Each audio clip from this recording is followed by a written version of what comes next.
I once had a summer job while I was back in high school and college where I was doing lawn care on a school campus, and one of my jobs was to use a very high-powered edger, weed eater kind of thing.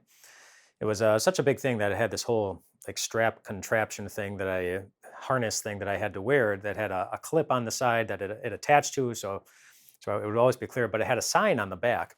The sign on the back said, "Danger, stand clear 300 feet." But by the time I ended up wearing this, it had been worn so many times that the D on the word danger had been like rubbed off or scratched off or faded in the sun or something. So instead of saying danger, stand clear 300 feet, it said anger, stand clear 300 feet, giving anyone walking by the impression that you were observing a very angry person and you want to stand clear of them.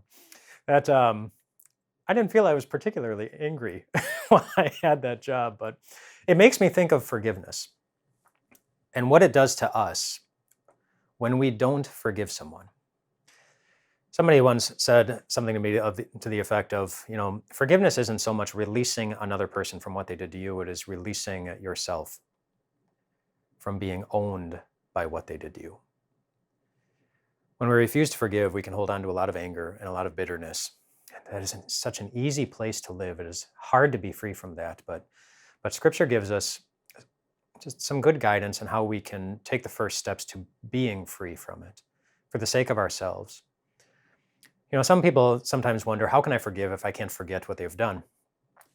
They have this idea that you're supposed to be able to forget what they did, and then once you can forget it, then you can live like it never happened. But that's not how the Bible talks about forgiveness. Just think about one of the greatest examples of forgiveness in the Bible, Genesis chapter 50, Joseph. Joseph had brothers who had sold him many years earlier. They sold their brother, just made a profit off of his life, and then were thinking they were never going to see him again. And then they meet up later on in life. They come back together while Joseph is in a very high position in the nation of Egypt, saving many lives, doing a lot of great things. And his brothers walk in and they reconnect, and then they bring the whole family to Egypt to live there until a worldwide famine is all done. And Joseph's father dies, and then the brothers, after he dies, they're a little bit nervous that now Joseph is going to let him have it, because he must be holding on to a grudge for what we did. And this is what happened. It says, when Joseph's brothers saw that their father was dead, they said, "What if Joseph holds a grudge against us and pays us back for all the wrongs we did to him?" So they sent word to Joseph saying, "Your father left these instructions before he died. This is what you're to say to Joseph. I ask you to forgive your brothers the sins and the wrongs they committed in treating you so badly. Now please forgive the sins of the servants of the God of your father." Which, it seems they made up that message, but they sent it anyway. When their message came to him, to Joseph, Joseph wept. His brothers then came and threw themselves down before him. "We are your slaves," they said, but Joseph said to them, "Don't be afraid. Am I in the place of God? You intended to harm me, but God intended it for good, to accomplish what is now being done, the saving of many lives. So then don't be afraid. I will provide for you and your children." And then he reassured them and spoke kindly to them. One thing you notice about Joseph is that he didn't forget. "You intended to harm me," he said. And they did. They intended that they would never see their brother again. They intended to sell their brother, and they followed through with it. They intended to hurt him, and they didn't even think about the impact it would have on their father or their mother or anybody else. They intended harm, and Joseph did not forget. How could he? But in addition to not forgetting something, he also chose to remember something. He said, "Well, you intended this for harm." The next two words are really significant. But God. But God was bigger than it. But God did not allow their awful motives and their awful actions to undo any of the great plans that he had for Joseph. They intended to hurt him, God intended, but God took what they did and he overcame it by helping millions. God's ability to take care of Joseph was not dependent at all on how his brothers treated him. God was still able to care for him. And the same is true for you. God's ability to care for you is not at all dependent on what other people do to you. God will still care for you. And that's where Joseph was coming from. He remained confident in his God's ability to care for his life, no matter what anyone did to him. This is why, in a sense, it's not necessary for someone to say sorry before you, in your mind, forgive them.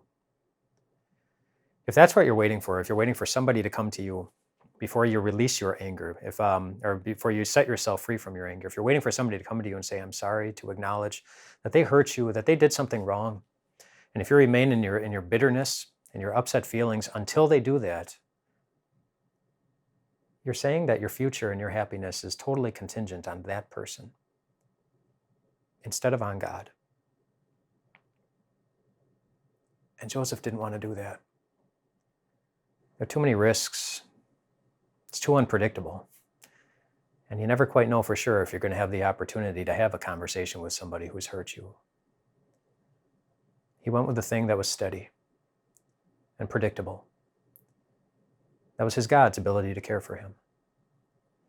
And that's what forgiveness is. It's being confident in God. It's also important to know what forgiveness is not. Forgiveness is not pretending that what they did never happened. It's not that at all. Remember, Joseph didn't pretend, he knew. It's not even saying that what they did was okay, which is what it sometimes feels like. But Joseph didn't say that either. He pointed out right away, you guys intended this for harm. It's not either of those things. It's just reminding yourself that God is bigger than it. That the God who loves us and cares for us will continue to love us and care for us, no matter what happens. And he knows that's not an easy thing to put into practice. I mean, Joseph isn't the only one who couldn't forget what somebody did to him. How could Jesus? As he hung on a cross, as he bled under the ground beneath him, as he tried not to rub his whipped open back up against the splinters on the cross on which he was hanging. He didn't forget either. But he knew in that moment he had a choice. And he chose to put his life into the hands of his Father in heaven and to follow the guidance that he had given him, to forgive, to love, to sacrifice, believing it was the better thing. And you know, it was. Not for him, but for us. We have peace.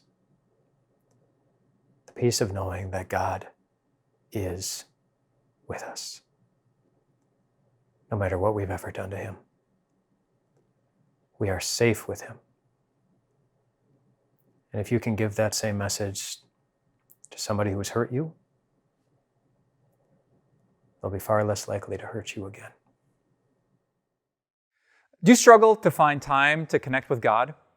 Well, click here to subscribe to our daily email. We'll make sure that you hear about God's promises, his love, and his amazing word.